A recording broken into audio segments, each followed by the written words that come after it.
మెంబర్లు సేకరించి దాదాపుగా ఒక 120 మెంబర్స్ను గ్యాదర్ అయ్యాం. అలాగే మీరు కూడా ఒక 20 ఇయర్స్ తర్వాత ఇలాంటి కార్యక్రమాన్ని ఏర్పాటు చేయడం జరిగింది. అది మీరు ఒక వాట్సాప్ గ్రూప్ ఏర్పాటు చేసుకొని మీరు ఈ కార్యక్రమాన్ని నిర్వహించడం జరిగింది. దానిలో ఇప్పుడు ఒకసారి వాట్సాప్ గ్రూప్ ఏర్పాటు చేసుకున్న తర్వాత మీరు అందరు కలుసుకుంటున్నారు, మాట్లాడుకుంటున్నారు, మీ అభిప్రాయాలను షేర్ చేసుకుంటున్నారు వాట్సాప్లో. అంటే ఎక్కడెక్కడ ఉన్నాం, ఏం చేస్తున్నాం, ఏం చేయాలి, అన్ని విషయాలు మీరు షేర్ చేసుకుంటున్నారు. అది చాలా మంచి కార్యక్రమం. ఎందుకంటే ఏ విషయమైనా మన మనసులో ఉన్న మాట ఎదుటి వాళ్ళకి చెప్తే మనలో ఉన్న భారం కొంతవరకు తగ్గుతుంది. అది బాధ అయితే తగ్గుతుంది, సంతోషం అయితే పెరుగుతుంది. సో మనలో ఉన్నటువంటి సంతోషం పెరగాలన్నా, భారం తగ్గాలన్నా ఇలాంటి కార్యక్రమాలు చాలా అవసరం. సో అది మీరు ఏర్పాటు చేశారు, అది చాలా మంచి శుభ పరిణామం. నేను ఈ పాఠశాలకు వచ్చినటువంటి సందర్భంలో 19 డిసెంబర్ 2021లో నేను స్కూల్ అసిస్టెంట్ బయోసైన్స్ ప్రమోషన్గా కౌన్సిలింగ్లో మంగపేట గ్రామాన్ని నేను సెలెక్ట్ చేయడం జరిగింది. 19 డిసెంబర్ 2001లో కరీంనగర్ జెడ్పీ ఆఫీస్లో కౌన్సిలింగ్ జరుగుతున్నప్పుడు నా నెంబర్ వచ్చేసరికి నాకు ఈ కాలువ శ్రీరాంపూర్ మండలానికి సంబంధించినవి, తర్వాత మహాముత్తారం మండలానికి సంబంధించిన గ్రామాలే ఉండేవి. అందుకని నేను మంగపేటనే ఎందుకు పెట్టుకున్నాను, ఎందుకంటే మా స్వగ్రామం హనుమంతునిపేట ఇదే రూట్లో ఉంటుంది. కునారంలో గీట్ల ముకుందరెడ్డి గారు అనేటువంటి గొప్ప రాజకీయ నాయకుడు, ఆయన మా నాన్నగారికి స్నేహితుడు, మా బావగారి కూడా స్నేహితుడు. సో అందరూ తెలిసిన వాళ్ళే ఉన్నారు. రాంపల్లి అనేది మా అక్కయ్య వాళ్ళ గ్రామం కాబట్టి ఇక్కడ అందరూ తెలిసిన వాళ్ళే ఉన్నారు. కాబట్టి అది ఎలాంటి స్కూల్ అయినా పర్వాలేదు, నేను మంగపేటనే పెట్టుకున్నానని నేను అక్కడ అందరికి చెప్పాను. అయ్యో మంగపేట పెట్టుకున్నారా, అక్కడ 2 సార్లు ఉంటారు, సత్యనారాయణ సార్, నారాయణ సార్ ఉంటారు. సభాముఖంగా చెప్తున్నాను, మీరు ఏమనుకోకండి. అక్కడ అంత సార్లుగా 2 ఉంటుంది డామినేషను. మీరు ఎట్లా ఎదుర్కొన్నారో మీకు తెలియదా? అది ఏం తెలియదు నాకు, అసలు అక్కడ ఎవరున్నారు ఏంటి అని నాకు ఏం తెలియదు. మా విలేజ్ అదే రూట్లో ఉంది కాబట్టి ఆ కున్నారంలో ఉన్న వాళ్ళందరూ కూడా తెలిసిన వాళ్ళే. చాలామంది మా ఇంటికి వచ్చారు నాన్న దగ్గరికి, కానీ ఇంకా ఇతర సందర్భాలలో. కాబట్టి వీళ్ళు కూడా తెలిసే ఉంటారు. ఏమన్నా కానీ అక్కడ పోయిన తర్వాత అన్నీ నాకు అనుకూలంగానే నేను మార్చుకుంటాను, అందుకే నేను మంగపేట పెట్టుకున్నానని వాళ్ళందరికీ గట్టిగా చెప్పాను. వచ్చి ఇక్కడ జాయిన్ అయ్యాను. జాయిన్ అయినప్పుడు స్రవంతి మేడం, గోదాదేవి మేడం ఒక పక్కన కూర్చున్నారు, సునీత సత్యనారాయణ సార్ ఒక పక్కన కూర్చున్నారు, జయప్రకాష్ సార్ అంతా ముందే వచ్చి ఉన్నారు. ఆ రోజు నారాయణ సార్ మీరు కూడా ఉన్నారా? సార్ జయప్రకాష్ సార్ ముందు వచ్చారు, నేను తర్వాత వచ్చాను. సార్ వచ్చేసరికి పరిచయం చేసుకున్నారు. ఇట్లా గోదా మేడం ఉన్నారంటే నన్ను జాయిన్ చేసుకున్నారు. తర్వాత టీ తెప్పిస్తానన్నారు, తెప్పించారు, తాగాము. తర్వాత అన్నారు కదా ఇక్కడ ఇంతకుముందు గోదా మేడం, అబ్బా నాకంటే సీనియర్ వచ్చారు, నాకు ప్రాబ్లం లేదు, స్కూల్ అసిస్టెంట్స్ వచ్చారు, నేను ఎడ్జిటీగా బాధ్యతలు తీసుకున్నాను, నాకు ప్రాబ్లం సాల్వ్ అయింది అని హ్యాపీగా ఫీల్ అయ్యారు. అయితే ఇక వచ్చే 2లో సీనియర్ ఎవరంటే నేనే. సార్ కంటే సేమ్ సబ్జెక్టు ప్రమోషన్ డేట్ ఒకటే, కానీ వయసులో డిఎస్సి రీత్యా సర్వీస్లో నేను సీనియర్ కాబట్టి మీరే సీనియర్ కదా, మీరే హెచ్ఎంగా ఉండాలి అన్నారు. సరే చూద్దాం సార్ ఎట్లా ఉంటే అట్లా అని అనుకున్నాను. తర్వాత బాధ్యత తీసుకున్నాను. తీసుకునేటప్పటికి మా సర్వీస్కు సంబంధించినటువంటి అంతకుముందంటే మామూలుగా అసిస్టెంట్గా వెళ్ళడం, పని చేయడం అట్లానే జరిగింది. శాలరీస్కి సంబంధించి కానీ, తర్వాత స్కూల్ అడ్మినిస్ట్రేషన్కి సంబంధించి కానీ చాలా విషయాలు ప్రైమరీ స్కూల్లో చేసి వచ్చాం కాబట్టి హై స్కూల్కు సంబంధించినటువంటి అడ్మినిస్ట్రేషన్స్ వేరే ఉంటాయి, అవన్నీ ఏమి తెలియదు. కాబట్టి ఇక్కడ సత్యనారాయణ సార్, నారాయణ సార్ ఉన్నారు. సార్లు నాకు భరోసా ఇచ్చారు, మేడం మేమున్నాం ఇద్దరం, మీకు ఏది కావాలన్నా మేము చేస్తాం, మీరు తీసుకోండి, మీరు చేయగలుగుతారు, మీకు ఆ కెపాసిటీ ఉంది అని ఆ రోజు నన్ను బాగా ప్రోత్సహించారు. ఆ బలంతో నేను హెచ్ఎంగా బాధ్యతలు తీసుకోవడం జరిగింది. అన్నట్టుగానే వారు అన్ని విషయాలలో సబ్జెక్టు చెప్పే విషయంలో ఒక పోస్ట్ తక్కువ ఉన్నా తీసుకొని వచ్చే విషయంలో శాంక్షన్ కాకపోయినా చేయించే విషయంలో కానీ బిల్స్ విషయంలో కానీ ఈచ్ అండ్ ఎవ్రీ ఇన్ఫ్రాస్ట్రక్చర్ అన్నిట్లలో కూడా సత్యనారాయణ సార్, నారాయణ సార్ నాకు ప్రతి నిమిషంలో నాకు ఒక గాడ్ ఫాదర్ లాగా ఇద్దరు. మా నాన్న రాలేదు, మా ఎవ్వరూ రాలేదు, కానీ నాకు ఇక్కడ అన్ని రకాలుగా వాళ్ళు ఎవరు నాకు తెలియకపోయినా ఇక్కడికి వచ్చిన తర్వాత వారి సహాయ సహకారాలతో నేను అన్ని విషయాలు నేర్చుకున్నాను. ఏ రకమైన పనైనా నేను చేయగలననేంత స్థాయికి నన్ను ప్రోత్సహించి నన్ను తయారు చేశారు. ఈ విషయంలో నేను నారాయణ సార్కి, సత్యనారాయణ సార్కి సభాముఖంగా నేను ప్రత్యేక ధన్యవాదాలు తెలుపుతున్నాను. ఇంకా సత్యనారాయణ సార్ అయితే వాళ్ళ అమ్మాయి కూడా ఇక్కడ విద్యా వాలంటీర్గా చేసేది. నా ముగ్గురు అమ్మాయిలలో నువ్వు నాకు ఒక పెద్దదానివి, విమలమ్మ అని పిలిచేవారు. నువ్వు మా ఇంటి ఆడబిడ్డవి అని ఏ చిన్న ఫంక్షన్ జరిగినా వాళ్ళ ఇంటికి తీసుకెళ్ళేవారు. చక్కగా వాళ్ళ బిడ్డలకు ఇచ్చినట్టుగా నాకు కూడా బొట్టు పెట్టి వాయనం ఇచ్చేవారు. వాళ్ళ ఇంటి ఆడబిడ్డగా మారిపోయాను నేను. అప్పటి నుంచి ఇప్పటి వరకు కూడా అదే సంబంధాలు, సత్సంబంధాలతోనే ఉన్నాము. ఇప్పటికీ కూడా అమ్మగారు, సారు దురదృష్టవశాత్తు సారు చనిపోయే వరకు కూడా నేను ఇక్కడి నుంచి వెళ్ళిపోయినా కానీ కాంటాక్ట్లోనే ఉన్నాము. అట్లాగే మేము హన్మకొండలో ఉన్నప్పుడు సార్ వాళ్ళ సిస్టరు, బావ వాళ్ళకు కూడా నేను దగ్గర ఉన్నా. అక్కడ కూడా నాకు పరిచయం అయ్యారు. అక్కడ వాళ్ళతో కూడా సార్కి సంబంధించిన విషయాలు కానీ ఎక్కడ కలిసినా కూడా నారాయణ సార్ కానీ సత్యనారాయణ సార్ కానీ అన్ని రంగాల్లో నాకు అన్ని రకాలుగా ఈ స్కూల్ నుంచి నేను 2005 నవంబర్ 7న ఈ స్కూల్ నుంచి నేను మానకొండూరు వెళ్ళడం జరిగింది. కరీంనగర్కి వెళ్ళాలి సిటీలో. ఎన్ని రోజుల వరకు నేను 11 సంవత్సరాల తర్వాత నాకు ప్రమోషన్ వచ్చింది. ఇక్కడ 4 సంవత్సరాలు పనిచేశాను. పల్లెటూళ్ళలోనే చేస్తున్నాం. సిటీలో వెళ్ళాలి, హైయర్ ఎడ్యుకేషన్స్ చేసుకునే అవకాశం కొంచెం కల్పించుకోవాలనే ఉద్దేశంతో నేను కరీంనగర్కి షిఫ్ట్ అయ్యాను. అందుకని నేను మానకొండూరుకు వెళ్ళడం జరిగింది. ఇక్కడ దాదాపుగా ఒక 20 రోజులు తక్కువగానే 4 సంవత్సరాలు ఇక్కడ నేను సర్వీస్ చేశాను. ఇక్కడ చేసినటువంటి పీరియడ్లో అన్ని subjects Telugu, Hindi, English, maths. English Swamidas sir, తర్వాత ఫిజికల్ సైన్స్, తర్వాత మ్యాథ్స్, అన్ని సబ్జెక్టుల వాళ్ళు ఉన్నారు. ఏ ఒక్క సబ్జెక్టు లేకున్నా దాన్ని నారాయణ సార్ ఫుల్ఫిల్ చేసేవారు. అసలు A to Z A subject ఇచ్చినా కూడా సార్ చెప్పేవాళ్ళు. సబ్జెక్టు టీచర్ లేరు, అయ్యో నేను ఎట్లా అనే బాధ లేకుండా అసలు సిలబస్ కంప్లీట్ చేసేవారు. 10th క్లాస్ పిల్లలకైతే ఈవినింగ్ క్లాసులు కండక్ట్ చేసేవారు.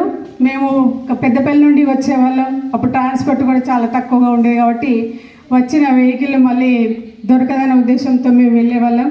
కానీ మా అందరి టీచర్స్ బాధ్యత సత్యనారాయణ సార్, నారాయణ సారే తీసుకొని 10th క్లాస్ పిల్లలకి క్లాస్ రూమ్లో ఈవినింగ్ స్నాక్స్ ఏర్పాటు చేసి, లైటు ఫ్యాన్ అరేంజ్ చేసి, వాళ్ళకి టిఫిన్స్ అరేంజ్ చేసి, నైట్ అవుట్ స్టడీ చేయించి, ఇక్కడ ఫస్ట్ సారి నేను వచ్చినప్పుడు 2002లో 100% రిజల్ట్ వచ్చింది. అది చాలా గర్వించదగ్గ విషయం. 100% వచ్చినప్పుడు ప్రతి స్కూల్ నుండి డిఓ ఆఫీస్కి 100% వచ్చిన వాళ్ళను సన్మానం చేద్దామని అన్నప్పుడు కూడా ఈ కృషి అంతా నారాయణ సార్ని కాబట్టి నేను ఒక్కదాన్ని వెళ్ళాను అని సార్ వచ్చేంత వరకు ఉండి సార్ని తీసుకొని నేను డిఓ ఆఫీస్కి వెళ్ళిన తర్వాత అక్కడ సన్మానం తీసుకోవడం జరిగింది. అంటే నేను చేసే ప్రతి పని వెనకాల కూడా నేను ఇక్కడి నుంచి వెళ్ళిపోయినా ఉన్నప్పుడు కూడా సార్ వాళ్ళు నాకు చాలా సహకారాన్ని అందించారు. అట్లా మీ మంగపేట గ్రామంలో ఉన్నటువంటి యూత్ విద్యార్థులందరూ కూడా చాలా చాలా అదృష్టవంతులు. ఇంత మంచిగా మీకోసం, వాళ్ళ పిల్లలతో పాటు మీకోసమే ఏ రకమైనటువంటి అవసరమైనా చేయడానికి 24 గంటల సమయాన్ని కూడా వెచ్చిస్తారు. పై అధికారుల నుంచి ఏదైనా మాట్లాడండి, సత్యనారాయణ సార్ చూసుకునేవారు. ఇంకా ఇక్కడ దగ్గర ఉంటే సార్ చూసుకునేవాళ్ళు. ఈ ఇద్దరు కలిసి మనకి ఇంత మంచి ఇన్ఫ్రాస్ట్రక్చర్ ఉన్నటువంటి మంగపేట స్కూల్లో అందించడం జరిగింది. మరి దీనికి స్ట్రెంత్ ఇప్పుడు చాలా తక్కువగా ఉంది. సరే, అన్ని స్కూళ్ళల్లో అలాగే ఉంది, కానీ ఉన్న స్ట్రెంత్ని మాత్రం ఇలాగే కాపాడుకోవాలి. అప్పుడు హెచ్ఎం అంటే సబ్జెక్టు చెప్తూ అలాగే హెచ్ఎంగా బాధ్యతలు నిర్వహించేది. ఇప్పుడంటే ప్రతి స్కూల్కి ఒక హెడ్ మాస్టర్ని ఇచ్చారు. అట్లాగే ఆఫీస్ వర్క్ చేయడానికి ఒక క్లర్కు, తర్వాత ఆఫీస్ సబార్డినేట్గా ఒక అటెండరు, తర్వాత బాత్రూమ్స్ క్లీన్ చేయడానికి ఒక స్కావెంజరు ఇప్పుడు ఇస్తున్నారు, కానీ అప్పుడు ఎవరు లేరు. కొమరయ్యనే అన్ని పనులు చేసేవాడు. మేమే అందరం క్లర్క్ పని కానీ, హెచ్ఎం పని కానీ, టీచింగ్ పని కానీ, సబ్జెక్ట్ పరంగా కానీ అన్నీ చేసేవాళ్ళు. అట్లాగే ప్రతి సంవత్సరం ప్రతి స్కూల్ నుండి కూడా ఫీల్డ్ ట్రిప్ ఉండేది, ఎక్స్కర్షన్ ప్రోగ్రామ్. దానికి సంబంధించి కూడా ఈ సార్లు ఇద్దరే ప్రోగ్రామ్ అరేంజ్ చేసి ఎక్కడికి వెళ్దాము అనుకొని ఒకసారి 3 రోజులు హైదరాబాద్కి వెళ్ళాం. హైదరాబాద్లో పిల్లలను తీసుకొని 3 రోజులు స్టే చేసి అక్కడ ఎక్కడ ఉండాలి, వాళ్ళకి వసతులు ఏంటివి, ఫుడ్ ఏంటిది, ఎక్కడెక్కడ తిరగాలి అని ఒకసారి అటు వెళ్ళాము. మళ్ళీ ఇంకొకసారి ఇంకేటో రూట్. మొత్తానికి ఇక్కడ ఉన్న సందర్భంలో 2 సార్లు వెళ్ళినట్టుగా నాకు గుర్తుంది. తీసుకెళ్ళిన వాళ్ళలో మీరు ఉన్నారో లేదో తెలియదు. హైదరాబాద్లో జూ పార్కు, తర్వాత చార్మినారు, గోల్కొండ కోట, సైన్స్ మ్యూజియం, బిర్లా టెంపుల్ ఇవన్నీ చూపించడం జరిగింది. అట్లా ప్రతి స్కూల్లో ప్రతి సంవత్సరం ఏదో ఒక ట్రిప్ ఉంటుంది. దానికి సంబంధించి సార్ వాళ్ళు అరేంజ్ చేశారు. అసలు ఈ ఫీల్డ్ ట్రిప్ అంటే పిల్లలు ఎంతమంది వస్తారు, సర్వీస్ మాట్లాడాలి, లిస్ట్ తయారు చేయాలి, డిఓ ఆఫీస్లో కన్ఫర్మ్ చేయాలి, లిస్ట్ పంపాలి, తర్వాత ఆర్టీఓ ఆఫీస్ నుంచి కూడా పర్మిషన్ తీసుకోవాలి. ఇవన్నీ కూడా సార్లు ఇద్దరే చూసుకునేవాళ్ళు. మిగతా వాళ్ళందరం ఇక్కడికి సంబంధించిందే చూసుకునేవాళ్ళు. ఈ రకంగా మాకు అన్ని రకాలుగా కూడా సార్లు ఇద్దరే చేశారు. సో సార్లు ఇద్దరి సేవలు నేను ఎప్పటికీ కూడా నా లైఫ్లో మర్చిపోను. ప్రతి సందర్భంలో కూడా నేను వీళ్ళిద్దరిని గుర్తు చేసుకుంటాను. అసలు ఇద్దరు సార్లను కూడా నడుస్తున్న ఎన్సైక్లోపీడియా అని చెప్తాను నేను. ఎందుకంటే అసలు ఒక విషయంలో తెలియదంటే ఏమీ లేదు. ఏ విషయం గురించి అడిగినా చెప్పేవాళ్ళు. నేను ట్రాన్స్ఫర్ అయిపోయిన తర్వాత కూడా సత్యనారాయణ సార్ ఎన్నోసార్లు, సార్ మా ఇంటికి రారా, మీరు వస్తలేరు, పెద్దపల్లి ఉన్నప్పుడు రాలేదు అంటే ఒక్కరోజు వీలు చూసుకొని వచ్చారు. చాలా సంతోషం అనిపించింది. ఎన్నో పనులు ఉన్నా కూడా తీరిక చేసుకొని ఏదైనా పని చెప్పినా దాన్ని సాల్వ్ చేస్తూ, ఏదైనా ప్రాబ్లం వస్తే దానికి సంబంధించినటువంటి సొల్యూషన్ ఏమన్నా ఉంటే ఇస్తూ నన్ను అన్ని రంగాలుగా ఈ రకమైనటువంటి అంటే మంచి హోదాకి రావడానికి కృషి చేశారనమాట. ఇద్దరి ప్రోత్సాహం వల్లనే నేను ఇప్పుడు ఫుల్ ప్లెడ్జ్గా నేను గ్రీనింగ్తో హెడ్ మాస్టర్గా పనిచేస్తున్నాను. మానకొండూరు వెళ్ళిన తర్వాత 10 సంవత్సరాల తర్వాత మళ్ళీ ట్రాన్స్ఫర్ మీద ధర్మపురి మండలం తిమ్మాపూర్కి వెళ్ళాను. అక్కడ ఉన్నప్పుడే 317 జీవోలో మళ్ళీ కరీంనగర్ పాత జిల్లాకి హెయిర్ స్టైల్గా వెల్లీకి వచ్చాను. వెల్లీకి వచ్చినప్పుడే ఈ ప్రమోషన్లో మళ్ళీ నేను ఇప్పుడు ప్రస్తుతం వెలగటూరు మండలం ముత్తునూరు పాఠశాలలో ఫుల్ ప్లెడ్జ్గా ప్రధానోపాధ్యాయులుగా పనిచేస్తున్నాను. ఇప్పుడు నేను ఇంత ఎఫెక్టివ్గా పనిచేస్తున్నాను అంటే దానికి కారణం సార్లు ఇద్దరే. ప్రతి సందర్భంలో మిగతా సందర్భంలో అందరూ హెల్ప్ చేశారు.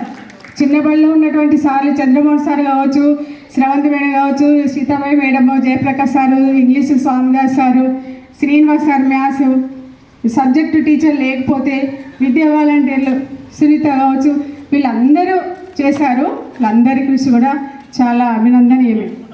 లంచ్ టైంలో అయితే సార్ చెప్పారు కదా, ఏదైనా ఒక ఆరోగ్యపరమైన సూత్రాలు అయితే నేను బాగా పాటిస్తాను. దాన్ని చూడగానే మీకు అందరికీ అర్థం కావచ్చు. రావడంతో సంపత్ అన్నాడు, మేడం మీరు ఎవరికి ఎప్పుడు ఇలాగే ఉంటారా, ఏ మార్పు లేదా మీలో ఉంటున్నారు. మనమే కొన్ని రిస్ట్రిక్షన్ పెట్టుకోవాలి, మన నాలుకను కంట్రోల్లో ఉంచుకోవాలి, మాట కానీ రుచి కానీ. ఇవి రెండింటిని కంట్రోల్ చేస్తే మన బాడీ కూడా కంట్రోల్లో ఉంటుంది, ఆరోగ్యంగా ఉంటాం. కాబట్టి తినే తిండి కూడా మంచి మెడిసినల్ వాల్యూ ఉన్నటువంటిది తినాలి. నేను పక్కాగా వెజిటేరియనే, నాన్ వెజ్ ఏం తినను. అందరూ అంటారు, అయ్యో ఎగ్ కూడా తినారా మేడం, మీరు ఏం తింటారు మేడం, గాలి పీల్చుకుంటారా అంటే గాలే పీల్చుకుంటాను. కాబట్టి ఇంత ఆరోగ్యంగా ఉన్నాను, ఏ పనైనా చేయగలను. ఒకరోజు నిద్ర లేకపోయినా నేను ఇలాగే ఉంటాను. ఇది కూడా నాకు మానకొండూరులో ఉన్నటువంటి ఒక మేడం, మా పీజీహెచ్ఎం ఆశారాణి మేడం గారు, ఆమె నాకంటే చిన్నగా ఉండేది, నాకంటే సన్నగా ఉండేది. మార్నింగ్ 8 o'clockకి స్పెషల్ క్లాస్కి వస్తే ఈవినింగ్ స్పెషల్ క్లాస్ అయ్యేంత వరకు కూడా ఆమె తినే తిండి మీరు కర్రీ బాక్స్లో పెట్టుకునేంత అన్నం మాత్రమే. కానీ మార్నింగ్ ఎంత ఉత్సాహంతో ఉందో ఈవినింగ్ వెళ్ళేటప్పుడు కూడా అదే ఉత్సాహంతో వెళ్ళేది. ఆమెని నేను స్పిరిట్గా తీసుకున్నాను. ఆ మేడంలో ఉన్నటువంటి అడ్మినిస్ట్రేషన్ని నేను స్పిరిట్గా తీసుకొని ఇప్పుడు చేయగలుగుతున్నాము.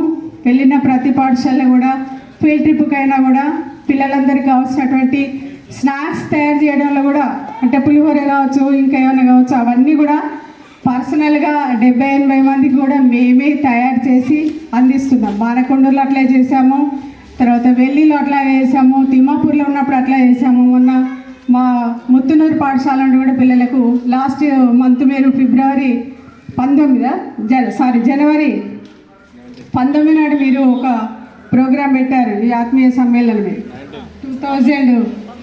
2001 to 5-6 మీ తర్వాత బ్యాచ్ వాళ్ళు దానికి కూడా ఇన్వైట్ చేయడం జరిగింది. కానీ అంతకంటే ముందే మాకు పిల్లలకు ఆల్రెడీ డబ్బులు తీసుకున్నాము, సర్వీస్ మాట్లాడాము, బాసర ట్రిప్ ఉంది, నేను రాలేకపోతున్నాను. ఒకవేళ అక్కడ ఏమన్నా మాట్లాడే అవకాశం ఇస్తే ప్రోగ్రామ్ ఉన్నప్పుడు నాకు వాట్సాప్ చేయండి అన్నాను. కానీ నాకు అవకాశం కూడా రాలేదు, ఫోన్ చేయడానికి కూడా కుదరలేదు. 60 మంది పిల్లలను తీసుకొని వెళ్ళాం కాబట్టి ఆ బాధ్యత ఎక్కువగా ఉంటుంది కాబట్టి నేను ఆ రోజు కార్యక్రమానికి రాలేకపోయాను. ఆ రోజు మిస్ అయ్యారు మేడం, ఈరోజు తప్పకుండా రావాలి అని సంపదు ఒక 10 సార్లు ఫోన్ చేసి ఉంటాడు. ఇప్పటికీ ఖచ్చితంగా వస్తానని చెప్పాను. అసలు జనవరి 1 నుంచి ఇప్పటి వరకు అసలు రోజు 2-3 గంటల నిద్రే ఉంటుంది. రోజు ఏదో ఒక పని ఉంటుంది. పండుగ అనే రోజులు పండుగ పని, తర్వాత ఎక్స్కర్షన్ పని, తర్వాత 26 జనవరి పని, తర్వాత ఇప్పుడు ఈ పని, ఏదో ఒకటి. అసలు సండే రోజు కూడా మాకు తీరిక ఉండట్లేదు. అయినా మీకోసం నేను తీరిక చేసుకొని రావడం జరిగింది. మళ్ళీ మీ అందరూ ఎప్పుడు కలుస్తారు, మీ అభిప్రాయాలు, మీరు అసలు ఒక్కొక్కరి యొక్క డెవలప్మెంట్ ఎలా ఉందో కనీసం తెలుసుకోవాలి. ఎందుకంటే మా జీవితంలో మా స్టూడెంట్స్ మంచి స్థితిలో ఉన్నారు అంటే మేము చాలా గర్వపడతాం. నాకు 5th సెప్టెంబర్ టీచర్స్ డే రోజు సంపత్ ఫోన్ చేస్తాడు, ఇంకో 2-3 ఫోన్ చేసి ఈ విషయం చెప్తారు. అట్లాంటి సందర్భాల్లో నేను అదాన్ని గుర్తు చేసుకుంటూ మా ఇప్పుడు ప్రజెంట్ ఉన్నటువంటి స్కూల్ పిల్లలు చెప్తాను, మా ఓల్డ్ స్టూడెంట్స్ మాకు ఇప్పటికీ కూడా గుర్తు చేసి చెప్తున్నారు, మీరు కూడా అలా తయారు కావాలి, మంచి పొజిషన్లో ఉండాలి, మీరు మాకంటే మంచి పొజిషన్లో ఉండాలి అని కోరుకుంటాను. మా పిల్లలందరూ ఇలా ఉన్నారు, సాఫ్ట్వేర్లుగా ఉన్నారు, లాయర్లుగా ఎదిగారు, ఇంజనీర్లుగా ఎదిగారు, డాక్టర్లుగా ఎదిగారు, ఇంకా అన్ని రంగాల్లో వెళ్తున్నారు, ఇంకా వెళ్ళాలి. మీరు ఎంచుకున్న రంగం ఏదైనా సరే దాంట్లో మీరు కమిట్మెంట్తో పనిచేయండి. మీరు చేసే పని పట్ల మీకు నిబద్ధత ఉంటే, కమిట్మెంట్ ఉంటే సక్సెస్ దానంతకు అదే వస్తుంది. అయ్యో నేను చదువుకోలేదు, నాకు ఇలా ఉంది అలా ఉంది అని ఇన్ఫీరియారిటీ పక్కన పెట్టండి. మీలో ఉన్న న్యూనత భావాన్ని పక్కన పెట్టండి. మీలో ఉన్న కళను బయటికి తీయండి. మంచి ఫార్మర్ అయితే ఆదర్శ రైతుగా ఎదగండి, మీ ఊరికి పేరు తీసుకురండి. అట్లాగే ఆడవాళ్ళు మీరు చేసే కార్యక్రమాలు కూడా చాలా ఉంటాయి. టిఫిన్ సెంటర్ పెట్టుకోండి, మంచిగా రుచికరమైన భోజనాలు టిఫిన్స్ తయారు చేస్తే టిఫిన్ సెంటర్ పెట్టండి, దానికి పుష్కలమైన అవకాశాలు ఉంటాయి. ఈ కాలంలో అభివృద్ధి చెందడానికి కావాల్సిన ప్రతి ఒక్క యాక్టివిటీ కూడా చాలా ఇంపార్టెంట్. పెయింట్ వేసిన ఇంపార్టెంటే, ముగ్గు వేసిన ఇంపార్టెంటే, ఇసుకతో ఆట వేసిన ఇంపార్టెంటే, ఫోక్ సాంగ్స్ పాడిన ఇంపార్టెంటే. ఏది చేసినా దాన్ని మీరు యూట్యూబ్లో అప్లై చేసుకోండి. దానివల్ల మీకు మంచి పేరు వస్తుంది. మీలో ఉన్న కళను వెలికి తీయండి. ఆటలు కావచ్చు, పాటలు కావచ్చు, ఏదైనా ఏ రకమైన కరిక్యులర్ యాక్టివిటీ అయినా దాన్ని బయటకు తీసే ప్రయత్నం చేయండి. అయ్యో నాకు ఇంత వయసు వచ్చింది, నేను ఇప్పుడు చేస్తే ఏమనుకుంటారని కాదు, అదే మీ పిల్లలకు ఒక మంచి గుణపాఠంగా చెప్పండి. మీ ఉపాధ్యాయులు మీ ఎదుగుదలకు ఎంత కృషి చేశారో మీ పిల్లలకు అలాంటి సక్సెస్ స్టోరీస్ని చెప్పండి. మీరు ఎవరిని రోల్ మోడల్గా తీసుకొని ఎదిగారో ఆ విషయాలను మీ పిల్లలకు చెప్పండి. దానివల్ల వాళ్ళు కూడా ఒక మంచి ఐడియల్ స్టూడెంట్స్గా ఎదిగే అవకాశాన్ని మీ పిల్లలకు ఇవ్వండి. అలా ఇవ్వడంలో మీరు మీ వంతు కృషిని తప్పకుండా చేయండి. అలాగే కుటుంబపరంగా సార్ చెప్పారు, ఫస్ట్ మన కుటుంబంలో సభ్యులను ప్రేమిస్తే సమాజాన్ని ఆటోమేటిక్గా ప్రేమిస్తాం. మన ఊరు, మన కుటుంబం, మన ఊరు, మన గ్రామం, మన దేశం ఆటోమేటిక్గా వస్తుంది. అందరూ ద్వేషభావంతో ఏమీ సాధించలేరు, ప్రేమతో ఏదైనా సాధిస్తాం. కాబట్టి మంచిగా మాట్లాడండి, మంచి మనసుతో మాట్లాడండి, హృదయపూర్వకంగా మాట్లాడండి, త్రికరణ శుద్ధిగా చేయండి. త్రికరణ అంటే 3 రకాలు: మనసు, వాక్కు, కర్మ. ఇవి 3 మన మనసులో ఏమనుకున్నామో, మనం ఏం మాట్లాడుతున్నామో అదే చేయండి. మనసులో ఒకటి పెట్టుకొని బయటకు ఒకటి అనడం అట్లా అని చాలా సందర్భాల్లో వింటాం. అలా కాదు, మీరు చేసే పని చిన్నదైనా పర్వాలేదు, దాన్ని త్రికరణ శుద్ధితో చేయండి. ఇంకా మంచి పౌరులుగా ఎదగండి.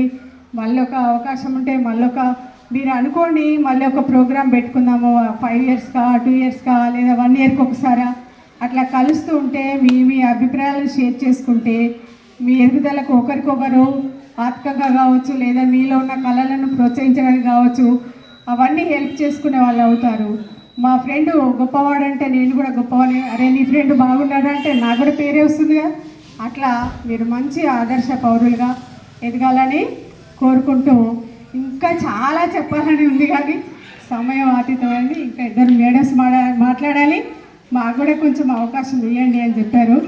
ఈ విషయంలో సీతాబాయి మేడం కానీ, శ్రవంతి మేడం కానీ అందరూ కూడా సార్ చెప్పారు కదా, భోజన సమయంలో కుటుంబ వాతావరణమే ఉంటుంది.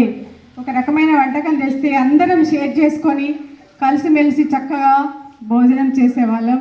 వీలైతే మీరు మీ కుటుంబంలో నువ్వు ఒకసారి నేను ఒకసారి పిల్లలు ఒకసారి కాకుండా సాయంకాలం అయితే అందరూ ఉంటారు, కలిసి భోజనం చేయండి, పంచుకోండి, ఆనందాలను పంచుకోండి, ఆరోగ్యంగా జీవించండి. ఇదే నేను మీకు ఇచ్చేటువంటి సందేశం. ఓకే, థ్యాంక్ యూ అన్నడాల్. బోర్ అనిపించిందా? అసలు ఇంకా చెప్పాలని బాగా మధ్య మధ్యలో కొన్ని చెప్పాను.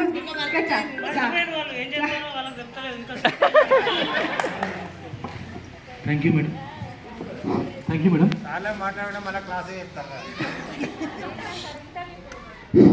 Thank you madam for your wonderful speech.